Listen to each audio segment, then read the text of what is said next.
Hi, everybody. Welcome. We're so delighted. Paul and I are thrilled to have you join us Mhm. this evening. So I hope you have your glass of wine, cup of tea, whatever your vice is. So Paul and I are going to discuss DIY and how to transform your home with paint. So I'm just going to give kind of a brief introduction and background to both of us now. So my name is Aisling Kirwan. I've been working as a colour trend colour consultant for the last number of years. So my role really is to liaise with clients and customers, help them choose their colour, find the right finish. So we work on interior as well as exterior. So I'm all about colour. And I'm going to hand you over to Paul. He's also known as Life at Number Two, as I'm sure so many of you know him so well. So he's just going to introduce himself. Yeah, so that's me. I kind of fell into my DIY journey when we bought our first home, and I documented it from the start. And I kind of wanted to create a learning environment where I wanted to show people how we could DIY ourselves and some of the kind of do's and don'ts that I learned along my way to make your way easier. Fabulous. So we're just going to talk through some of the points that we're going to discuss today. So really important. So our DIY do's and don'ts, our favorite products to use during DIY. Paul is going to show us and discuss some of his before and afters, and we're going to give you some of our top tips. I think it's really important. So I have some lists here of your do's and don'ts, but they all kind of integrate together. So I'm not going to run through them list by list. My general advice for your do's and don'ts is if you've never done any DIY before, you're going to need to start with something small and something fairly easy. So it might be just a wall that you're going to paint in an accent color, or it might be a small piece of furniture. Getting the right tools and using the right paint types is really, really important as well. So that all becomes the experience. And if anyone has any questions throughout the chat, you can ask us and we'll come back to them. One of the biggest learnings I had was never to underestimate the time it takes, because especially when you're starting out, it takes you nearly twice as long because you're kind of learning how to do stuff as well if you haven't done any sort of DIY or the level. When you're doing a project that's quite large, I definitely would kind of plan it. And as you'll see, I'll talk about kind of how I transform the kitchen in stages, because it's really important to do it in stages that are tangible for you, because I know my attention span is not the best, and sometimes I get a bit uh, impatient, shall we say, and I just start going outside the lines, which is not what you want. Again, testing colors is so important, because colors look so different from the showroom to when they actually hit your house. And that's because of a combination of lighting that you might have. So you might have artificial, natural, and also could depend on the kind of room shapes you have. And I think your budget, always set out with a budget in mind as to what you are planning to spend on the project, and kind of stick within that budget. And back to my planning ahead, it's okay to do things in stages, because we can't have everything all done at one. I know when you see on Instagram or TikTok these room designs that happen overnight, there's probably a few more days that you didn't see in between that. So I think it's really just making sure you take the time. For me, the prep work is so key, and I fell victim to this where I thought I could cut corners, and actually, when you cut corners, the cleanup is just so much more laborious afterwards. And that goes as well with your cutting corners of the drying times. Be really, really mindful when you're using paints. They all have different drying times, so that you're sticking with those. They're kind of like my do's and don'ts straight off the gate.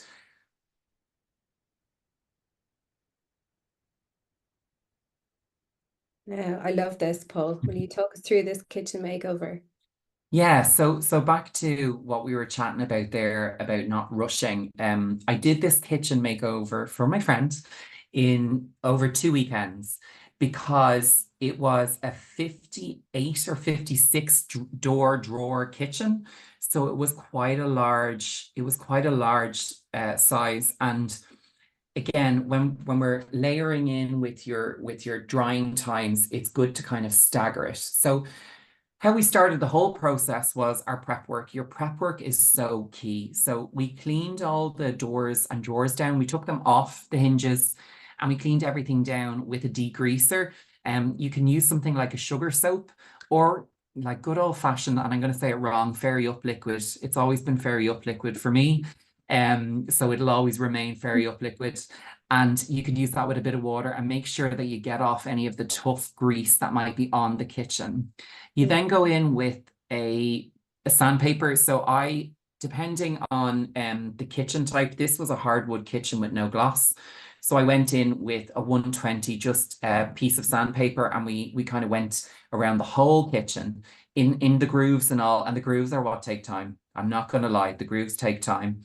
And then after we've sanded it down, we use this thing called a tack cloth. They're like a magician tool. They basically are a cloth that is really sticky, that's not wet. So it takes off that kind of layer of dust from the sanding. And then you go in with your primer. So one tip that I would definitely say, if you're transforming something from light to dark, it is so worth getting your primer tinted, because what that does is it enables then your top coat to be fewer, because you're going in with, say, an undertone of blue into the primer. And most hardware stores will do that for you, so you don't have to mix it yourself. In between top coats, so I kind of did one layer of the primer, and then I did a light sand on my tack cloth again, and then I did another layer of my primer to really build up that coat so that you are building strength and adhesion. And the reason that we use some sanding paper in between the primer coats, you're probably going, that sounds mad. But it's because it actually breaks the surface and it allows the paint to adhere much better and becoming more of a solid coat.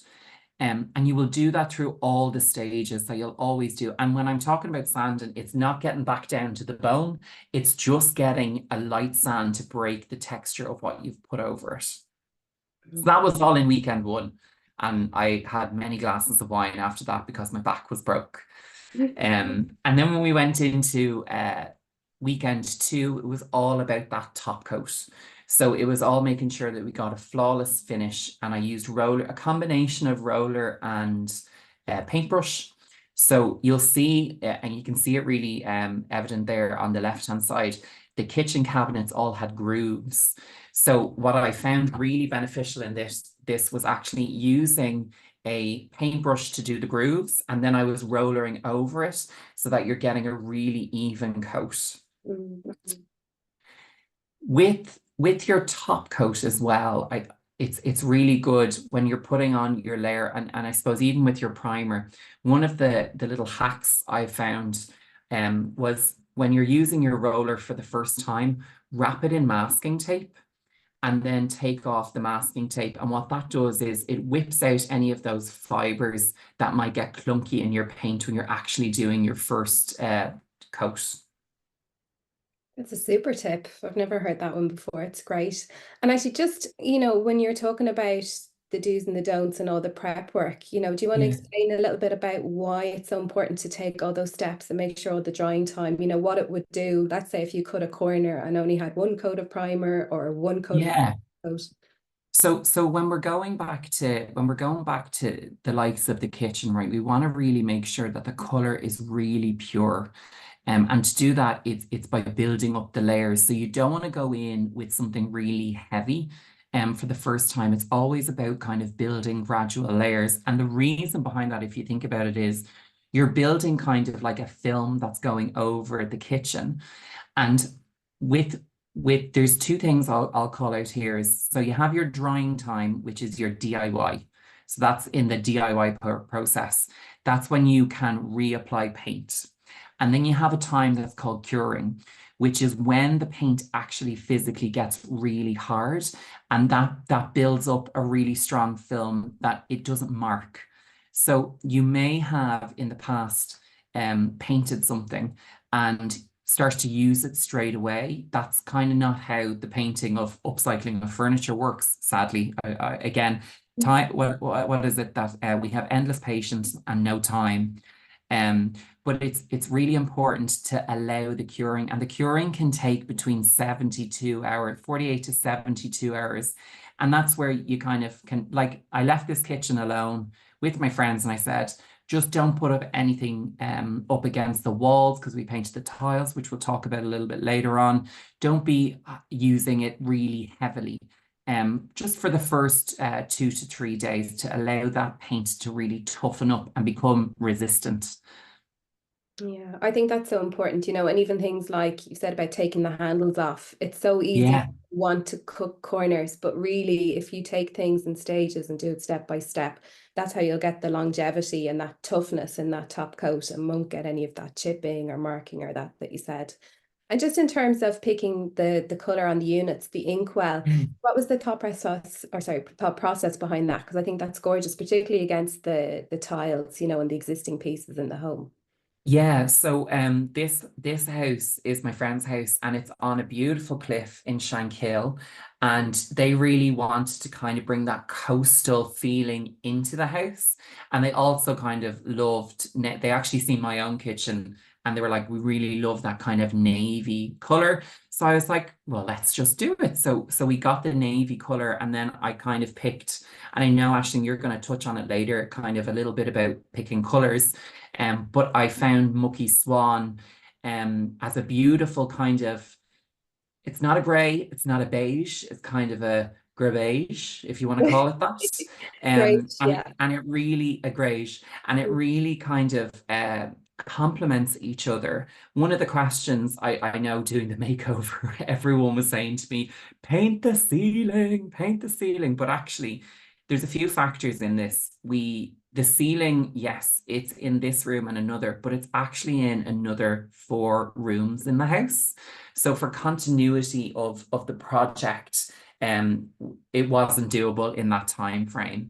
But what we did learn, and this goes back to the staging process, do you see the kind of archway there? We're actually going to go back in the new year and we're going to drench that in Mucky Swan so it breaks that kind of wood breaking again. So then Mhm. the wood will just be on the floor and the ceiling, and it will just make it feel a little bit more complete. But that's something that we didn't plan, and it kind of naturally happened within the journey of the DIY. I love those kind of happy accidents where you take Yeah. things in stages and it kind of reveals itself slowly. So I think that's a great tip as well. So look, we have our lovely bedroom makeover. Will you tell us a little bit about this, Paul? Yeah, so I this is a before, a middle, and an after, kind of to give you some context. This was for a room that I made over for Relove My Space on RTE, where the whole concept of the makeover show was that we were going into people's homes and kind of reloving a space that they've fallen out of.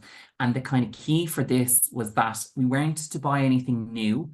And if we were to buy anything new, it had to be secondhand, or it had to be sourced from somewhere like Facebook Marketplace or charity shops. And there was a really strict budget. So you can see here, this was a student's bedroom, and she really wanted a serene piece of space, like a space. She just wanted something that was really calming and peaceful, considering she was doing medical studies. And she was really, really adamant she did not want white or grey, which I think some people just put together with peaceful and calm.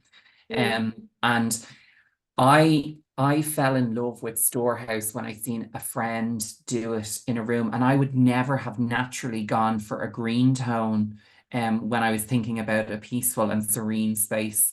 And I just knew that this was going to be the project to do it on. So what we did was we color drenched kind of all the big pieces of furniture. And if anyone doesn't know, color drenching is when you kind of you can how shall I say, you can extend it and you can pull it back. So you can extend it to be the ceiling, the walls, the skirting, the doors, the whole room to really envelop you. And I think, Aisling, you said before about cocooning you, or you can mm, be selective and you can do kind of pieces. So what we were selective at the start, and we did the wardrobes on that main wall because it was quite overbearing, the amount of furniture that was in the room. And then when you drench them, it kind of makes them fade into the background, which is really nice. Yeah, it's gorgeous. And and it's a great example of how you can use that same color with different finishes. So you can upcycle, so you can paint your walls, but you can also upcycle your furniture. So I think it's a really good example of how you can layer the same color, across the whole room. And as you said, it makes it feel, it blurs the lines, it makes it feel really cozy, but in the Yeah, same token, it actually kind of opens up the space as well in a way. And another thing, I think we can't see it in the picture here, but you've also painted the radiator as well, which is something I think, particularly in rental properties, they can be a little bit of an eyesore, and we don't yeah, necessarily consider the fact that our wood paints, particularly our color trend wood paints, they're all a wood and metal finish. So again, once the radiator is prepared properly, we can add our color to it. And again, that just camouflages. Nobody really wants to look at a radiator unless it's one of these really fancy industrial bespoke pieces. yeah. It just blends seamlessly into the background. So I think it's just about thinking outside of the box and really understanding what products we can use and where, so that we can kind of build up an overall kind of start to finish makeover. So really, really clever and really, really simple. Because I know, as you said, you had such a short time to do this. You know, Yeah, we had 3 days.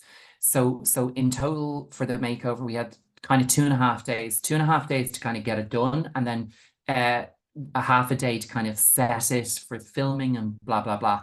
But yeah, we were under time pressure, and that's where you have to be really strategic in your planning, because you have to build into your wait times for drying. That's where it's really, especially if you want to do something over a weekend. And I fell into the trap with the kitchen. Now we had enough time because I spaced it over 2 weekends, but your primer coat is going to be a much shorter drying time than your top coat. And again, if you think about it, the goal of the top coat is to create this beautiful film that will envelop your piece and protect it. absolutely. They're great tips. Shall we move on to our painting advice? So this is what actually I think is so interesting. I know said it to you the other day, because I know so many people, we're in an economy at the moment where buying your house, it's a huge deal. And by the time you get to that stage, or even with a rental property, the last thing you want to do is fork out on a whole new set of tiles or kitchen. So I think upcycling and the circular economy, I mean, I think it's so topical at the moment. So being able to paint a kitchen tile, I think, is the most fantastic idea ever. So can you tell us a little bit about how to do it, Paul? Yeah, yeah, of course. And just to echo that point, I think paint is such an amazing tool that that can make the biggest transformation with the least amount of budget if you really think about it. One thing I know this is a color trend webinar. I have never not used a color trend product and it not turn out correct. And yes, it might be a little bit more premium than other brands. You are paying for that beautiful finish, which I have hands down always gotten in with color trends. And you'll see, like in my toolkit, I have a piece because I love Prime 2. I can't tell you how much I love Prime 2 because I just feel it's the most versatile primer in the planet. Like I am Stan Prime 2. But when we look at tile painting, it's very much the same process as if you're going to paint your kitchen, except you just have to do it with a little bit more love and probably a few more coats to get up the exact finish. So again, we're going in with our soap, sugar soap or our degreaser, and we're cleaning down the tiles, say for the paint. We're then going in, and especially if it's your first sand, um, I would use a sander to do the first coat, just to really break the tile, especially if they're a bit glossy, because you just want to kind of break that barrier for the adhesion to allow the primer to sit on it. So once I've cleaned, I've sanded it, I'm going to wipe it again with my tack cloth, and then I'm going to go in with the primer. And again, with the primer is you build this up really slowly. And one of my first ever DIYs was painting my kitchen tiles in my previous home from black to white. And that's where you can really see the gradual process of the primer, where you have to, I think I did about 3 or 4 coats of primer. to build up slowly that layer. So again, you've primed, and then you're repeating your steps: sanding, tack cloth, prime. And with these tiles in particular that we were using, okay, they were a little bit porous. They were kind of an old, like kind of Moroccan type tile that were porous. So they were kind of eating the paint a little bit. And that's where we had to do an extra coat that I probably wouldn't have normally had to do if you had a less porous tile. Um, and one thing that's really important, and it's a good tip to do, and it's so that you're knowing if it's sticking, is you can do a scratch test. So you just take the top of a knife, or you can do it with your nail, and just actually scratch the paint after it's dry. If the paint is stuck, what you know is you're building up correctly, as in you've sanded back enough, you've adhered enough paint. If you start to get chunks off, that's where we have to just lighten the load again and make sure that you're not overcompensating with paint. And with the top coat, I actually did 2 coats of top coat on it. Again, same process: sand, tack cloth, top coat, sand, tack. It's actually quite repetitive, but it's really satisfying for some reason. I don't know why. And then the most important piece is the curing.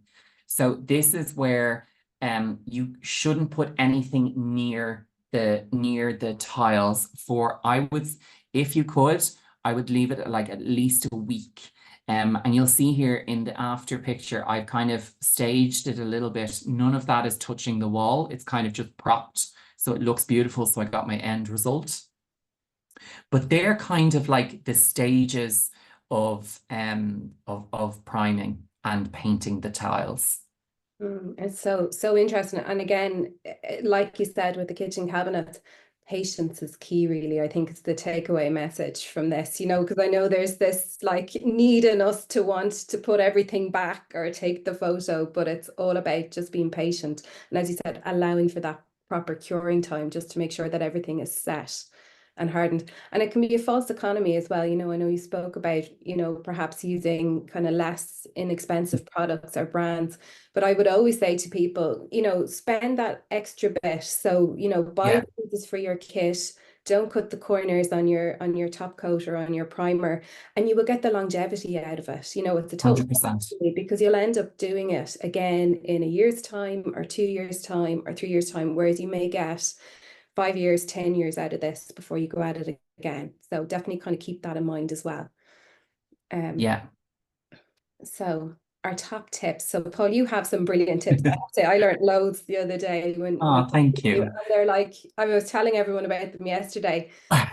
Really clever, thought out, and it just shows how much experience you have. It's tried and tested. That's the important thing. So will you share some of those tips with us as well? Yeah, of course. So as I said, the prep work, you'll see in my DIY kit, I always carry a sponge with me wherever I go, like a wet sponge whenever I'm dealing with paint, because yes, I've laid the plastic sheeting, I've used the painter's tape, and but there's always somewhere where you're walking or you get distracted and a splodge hits the floor. So if you have that kind of wet sponge with you all the time, that's a great little thing to have with you.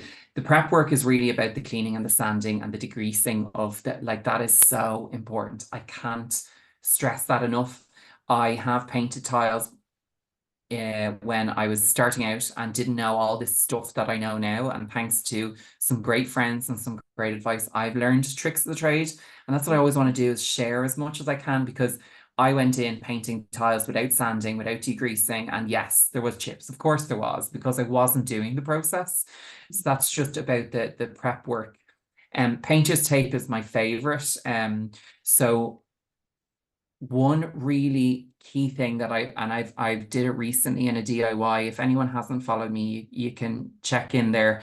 I did my niece's rainbow bedroom. She wanted a rainbow wall.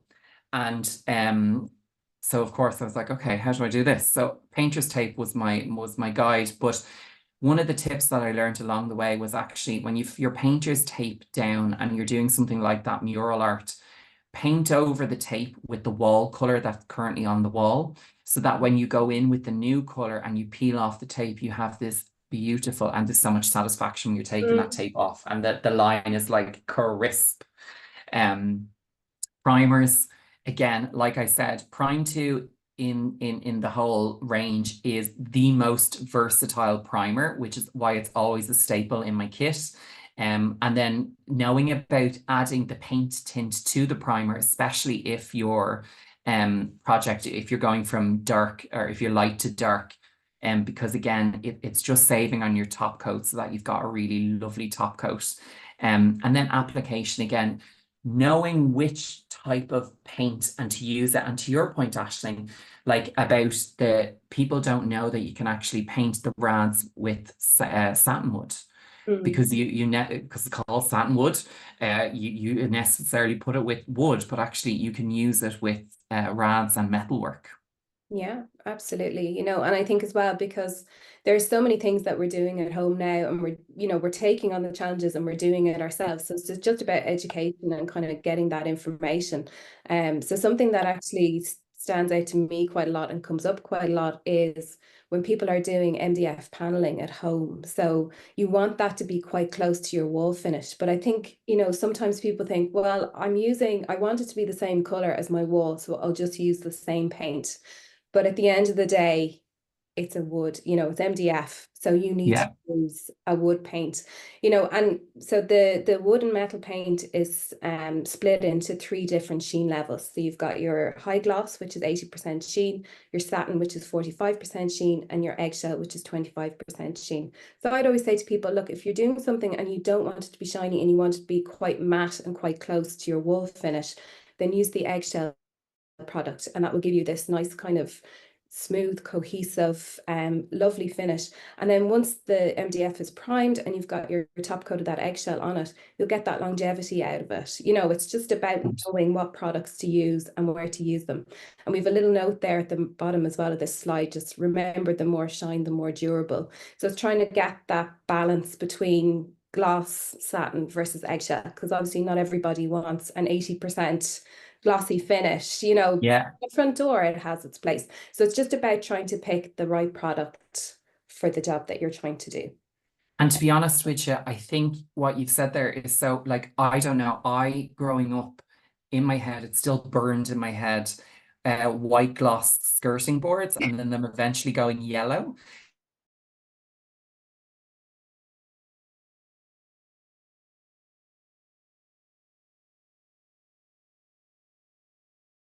Minimal. You Mm. really don't notice it unless you're really, really looking at it.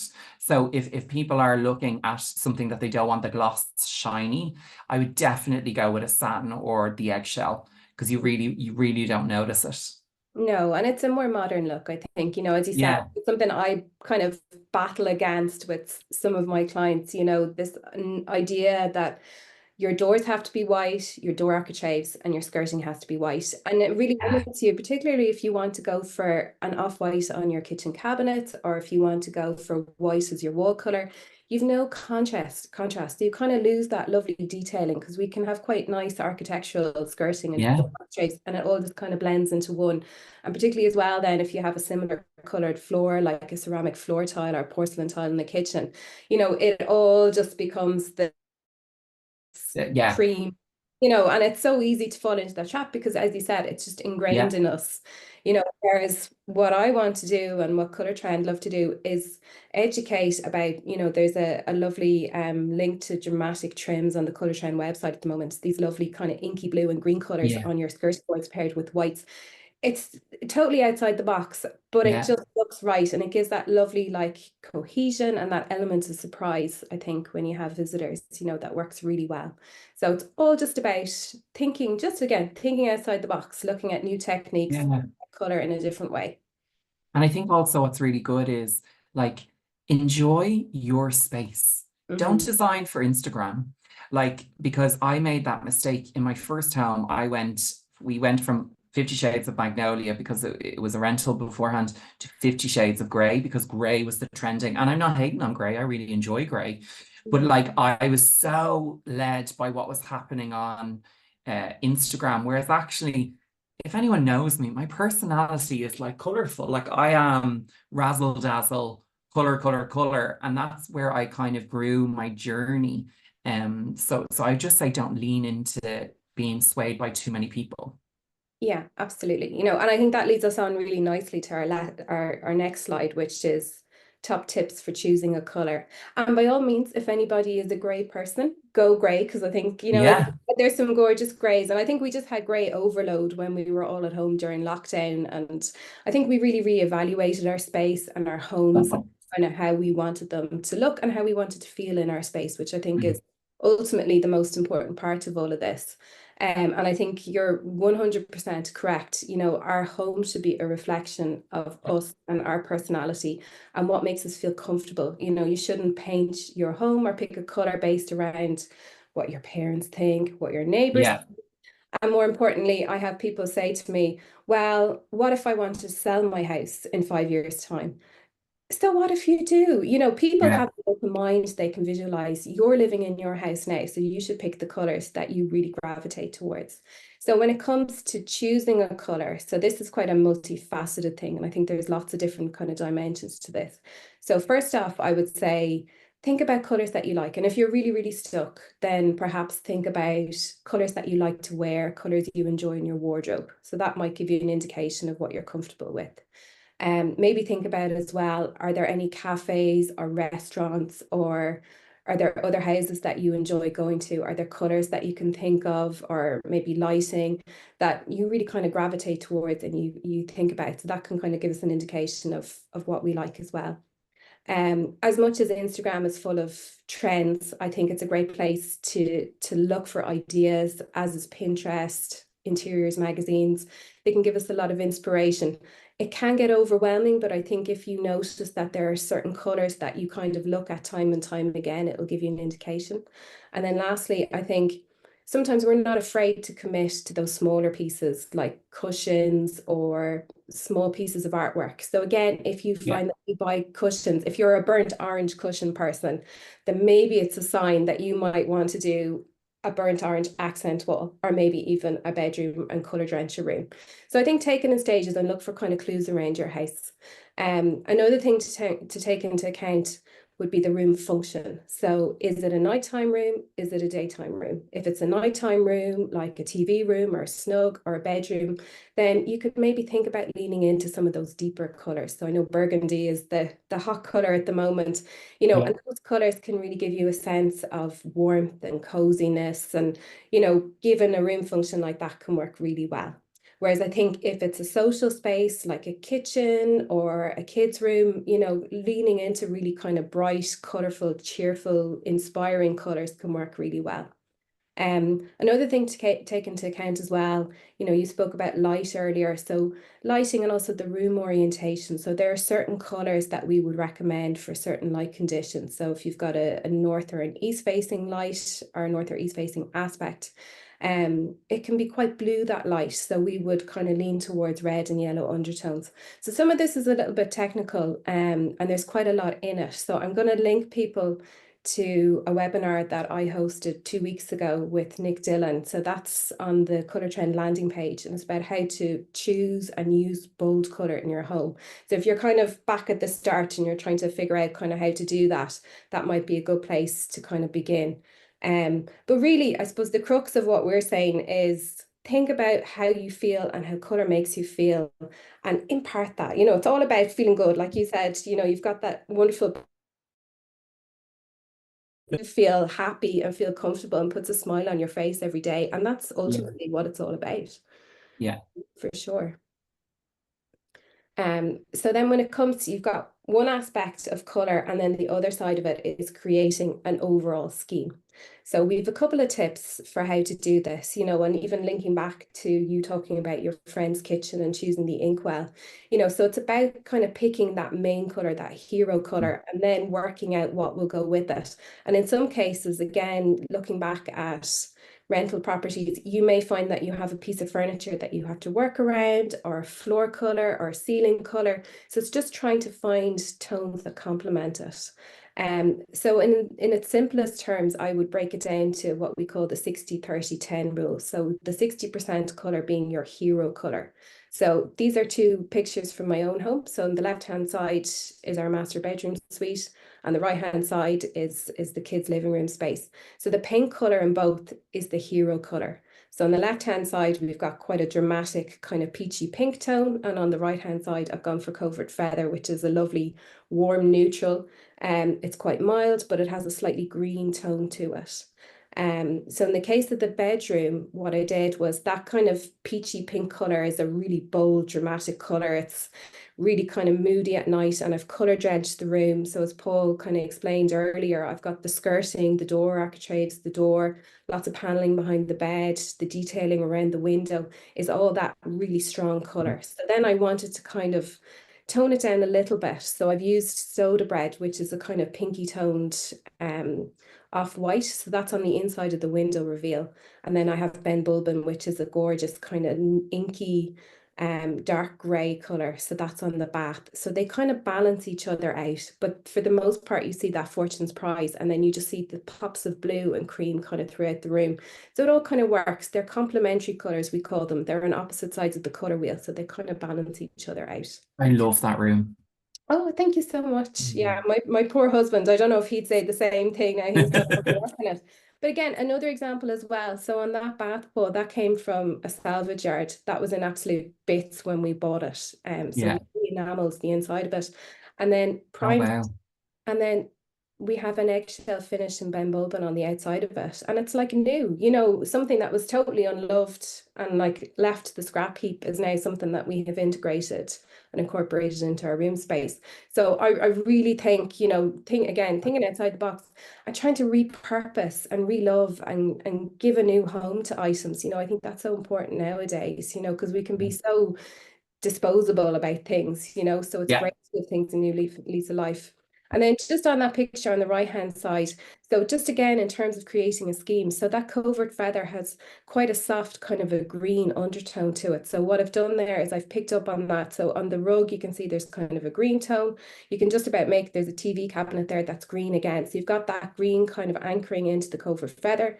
And then I've also chosen Inkwell, which I know you love as well, which has a lovely kind of magenta tone to it. So that's on the skirting. And again, talking about using neutrals and pairing them with kind of dramatic trims. So it's on the skirting and it's also on the windowsill, which again is another kind of unexpected place where you just have this little kind of pop of color. And then to Yeah. balance it all, we've got exposed joists in the ceiling, which are painted milk teeth, which is a lovely soft white. And then that pop of mustard then just to kind of add that bit of me, you know, Yeah. that bit of color, kind of bold look, but it all kind of comes together. Lots of similar tones in that one. So that's a very analogous kind of a scheme there, as opposed to the complementary scheme on the other side. So again, just find your hero color and then try and balance it, I think is key. Yeah. And then just to talk about our finishes again, because we have kind of touched on them. So with Color Trend, we have 8 products here. So there's 6 products, well, not 6 products, there's 3 products, the interior that are for your wall finish. Your woodwork and metalwork products, they can be used inside and outside, which is another thing to kind of keep in mind. And then your exterior products, so you've got your wood coat and then your weather. The difference between the interior products, so you have the ceramic matte and interior matte, so they're both very low sheen, very smooth, very matte finish. One product is washable in the ceramic matte, the interior matte is wipeable, so for kind of lower traffic areas. And then you've got your soft sheen, which is 7.5%. So that's great for kind of high humidity areas like kitchens or bathrooms. And then our woodwork and metal. So we've talked about these loads. So any kind of our upcycling jobs, you've got your eggshell, which as we said is 25% sheen, gloss is 80% or 85%, and satin is 45%. So again, thinking about how kind of shiny or matte you'd like your surface to be. And again, as I said, keeping in mind that that can be used outside as well. So if you've got like gates or sheds, you know, they're all things that are so easy to kind of upcycle in a weekend and add that kind of pop of color to. So important. And then your exterior products as well. So you've got your wood coat and then your weather coat for your render. So there is a product for everybody, I think it's fair to say, isn't it? Yeah. And I think just on one thing that I have gotten a lot of questions on recently has been about people painting their exteriors, but some of their paint blisters or peels away. And Mhm. actually Prime 4 is super for that, for stabilizing the wall if it's exterior for that. So that's just a good tip to know. there is a solution for absolutely everything. That's just a bit of a nugget there that it came up there recently. Only today someone asked me about it. So this is my DIY kit. This is what I have at all times. This is never empty. Again, rollers of your choice, and using that little hack for your first roller with the painter's tape. Tinfoil is a super tool to have, and I use it in two ways. First way is I line trays with it, especially if you're limited on trays and you're going to switch between a satin wood and an interior matte maybe, because then all you have to do is lift out the tin foil. You don't need to be doing any washing, then adding some water, residue being left over, putting new paint in. It just gets a bit messy, whereas you can just lift out the tin foil and swap it out. And also, tin foil is super for wrapping your rollers in when you have finished for the day, if you're going to continue to use them tomorrow. I've actually left a roller wrapped in tin foil it's in my shed fridge, and it's there 3 weeks, and it's still fresh. So it's a great way to remove the air getting at it, which creates the hard roller. Sponge, I mentioned about keeping your damp sponge with you. Small and medium brushes, and this is great for when you have to cut in or do small like intricate places, like where I'm thinking here is like if you're cutting in against the ceiling, but also if you're cutting in around coving, or if you're cutting in around the skirting board, a really small good brush is good to have. An artist brush is something new that I've added to my kit, but it was in the kitchen renovation where there were certain areas where I couldn't remove a wood piece, or I couldn't remove something that was stuck to the wall. So I actually used like a painter's brush, and I went in and I just topped up a few little bits and pieces there. Masking tape or painter's tape, a non-negotiable for me. Your sanding paper or block. 120 grit is kind of a good kind of average one to always have in your kit. Tack cloths are a godsend, so just make sure you have that in your kit, which is that cloth that's not wet, that's sticky, and will take everything off it. Prime 2, because I'm biased, I just love Prime 2. I always have an untinted Prime 2 in my kit, and a trim finish. So I always have milk teeth in a satin in about I think it's a 1 litre I have, always just on the go, because I love milk teeth because it's not that garish brilliant white color. It's kind of a nice warm white, but it's still quite clean. So that's kind of like my DIY essentials. No, that's brilliant. There's so many tips and tricks in all of that. And I totally agree about the milk teeth. And actually, just when you were saying about the tin foil and not having to wash out in between, it's also good to kind of note as well that all the Colour Trend products, all the top coats, that they're all water-based. So, harking back, as you said, to the old white skirting boards, everything was done with, it was oil-based or acrylic and white skirting. So all of that is gone. So it's all very straightforward. So there's no kind of nasty smells or difficult cleanup. It's all extremely straightforward.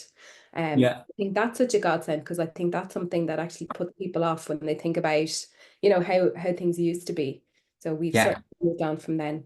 So the rock hard rollers. The rock hard rollers. This is that would snap. And actually, I have another tip for you. Here we use like a plasterer's like a scraper, the ones flat. If you put that under your skirting board as you paint and move along, it just protects the floor and gives you that real finish. Yes. That's the word. There you go. Love it. Yeah, really good tip. So we would love to answer some of your questions. So I think there might be some in the chat box there. So we'll just have a look through them. So one there, when it comes to tile painting, have you done a bathroom, and is it successful with steam and water? So I haven't. Watch this space, because I'm really tempted to paint my own bathroom. Maybe to Mark's dismay, he doesn't know about it yet. Surprise.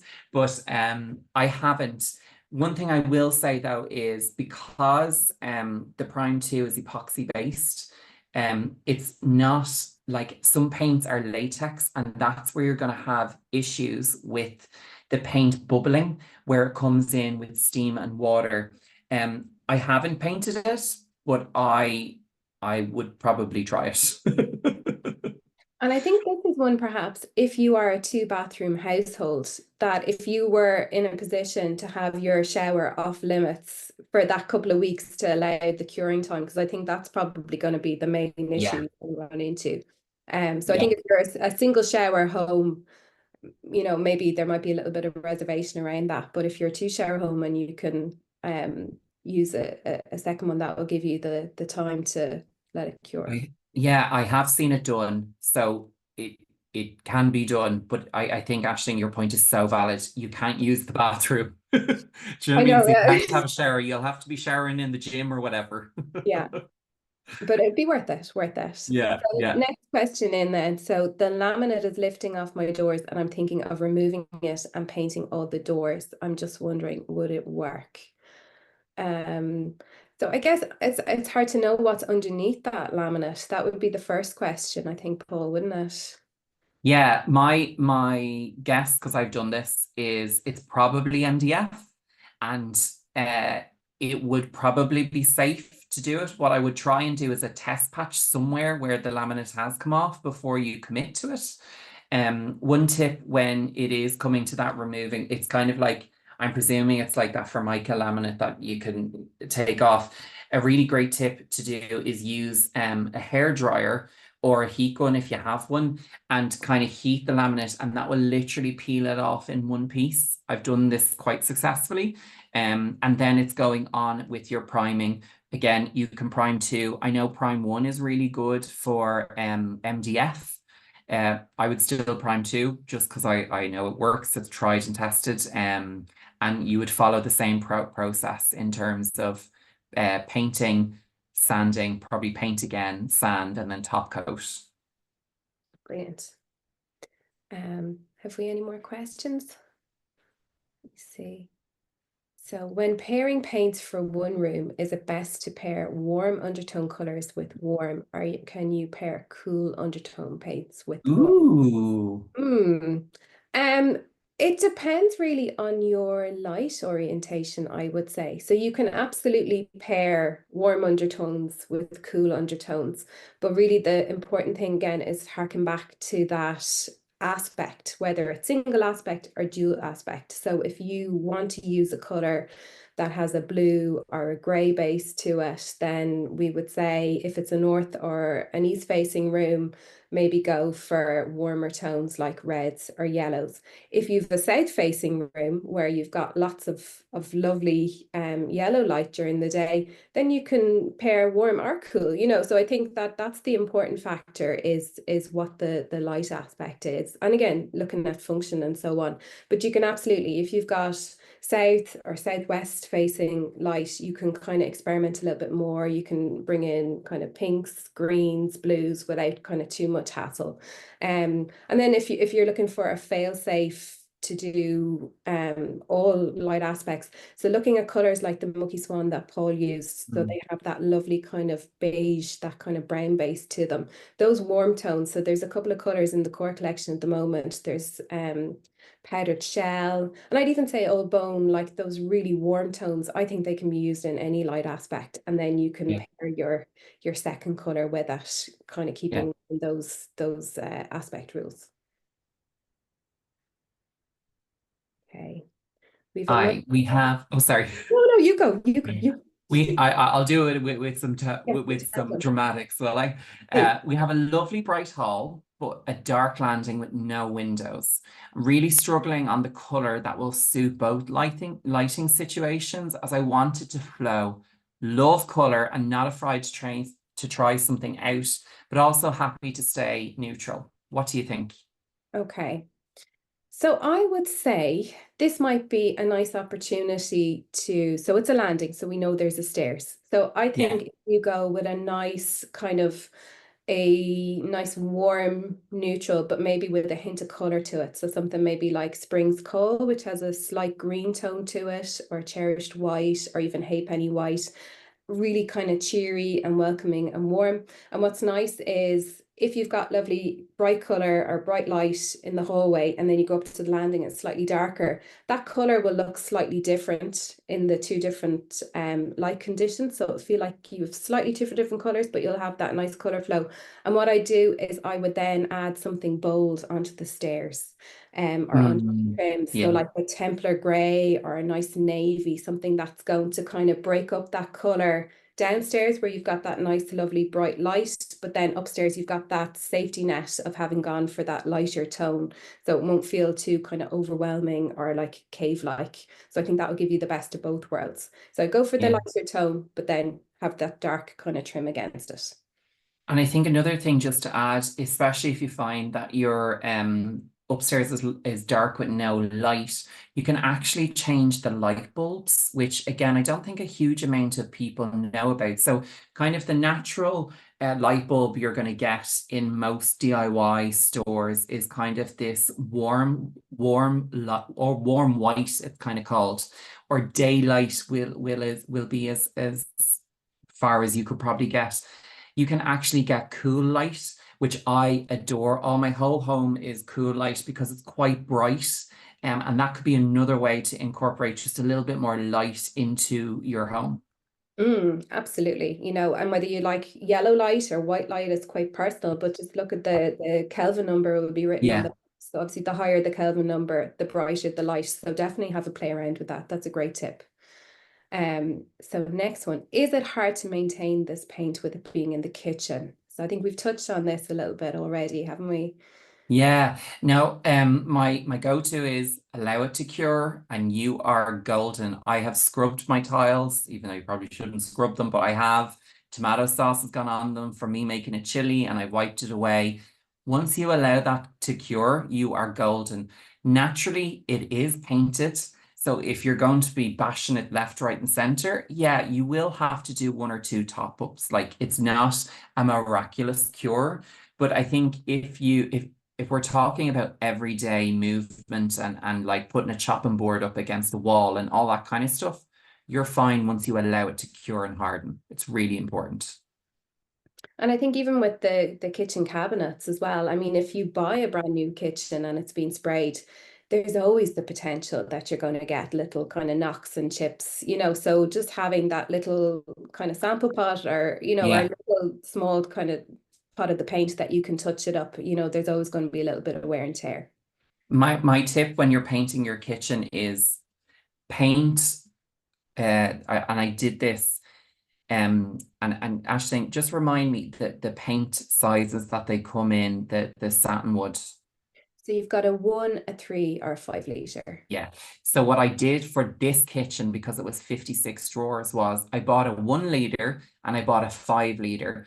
And I started with my 1 litre first as the base coat, because when you go to then the 5 litre, it could be a little bit like a millisecond difference in the batch.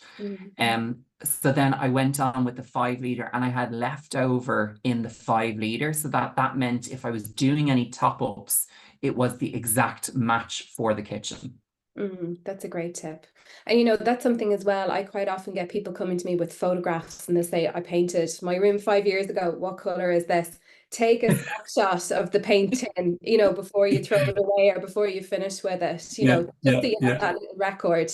Because it's so hard when you look at something on a screen, it looks so different to how it looks in person. So at least you kind of have that information. Because the other thing to keep in mind is, although Colour Trend have a core collection of 120 colours, any color that they've ever produced, so anything in the archive, anything on the fan deck, that's all still available as well. Everything Yeah, is to order, so it could be any number of colors. yeah, So simple yeah, to, so we have a message from a previous, I think this is the lady with the laminate doors. So she says, yeah. yes, MDF, and I know what I'm going to be doing before Christmas. Good to know.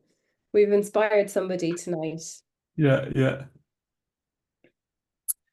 I loved the green bedroom. My room would be similar and I would love a refresh. I'm a student, also want to do this on a budget.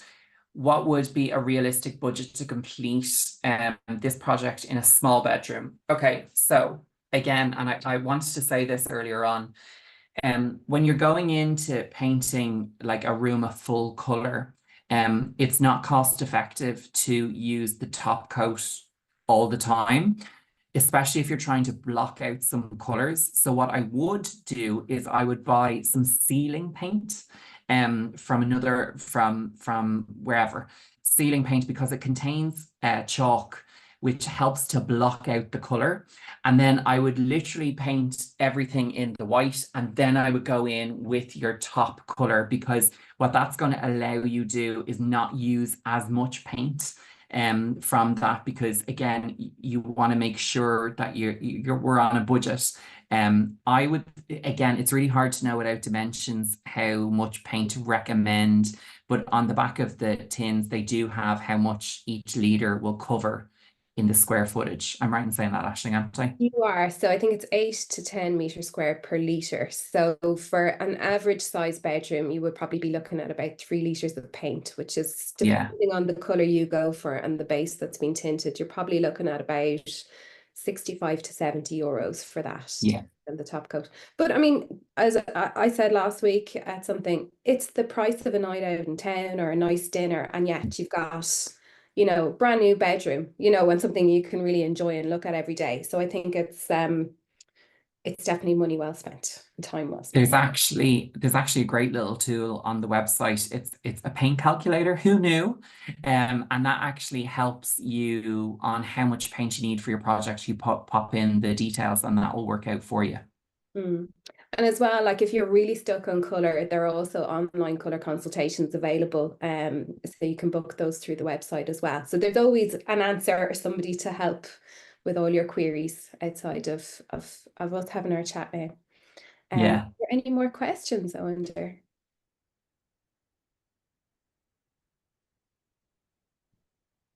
No, I think that's it. So I've really enjoyed this, Paul. It's been brilliant. Yeah. I have learned so much, and I hope that everybody has gotten some good tips and maybe is inspired to tackle or try out a DIY project. And as you touched on in the start, if you're kind of dipping your toe in this, maybe try a bedside locker or something small Yeah. and then work up to your bigger project. Yeah. And if anyone does want any more advice, you can reach out to me on Instagram. I'm sure they can do it for you as well, Aisling. More than happy to answer anyone's questions. And there's also going to be a recording posted. If you ever want to watch it back, you'll be emailed after this session. Perfect. Right. Well, enjoy your evening, guys. And it was a pleasure. And speak to you soon again, Paul. Can't wait. Yeah. Happy Wednesday. Take care. Bye. Bye.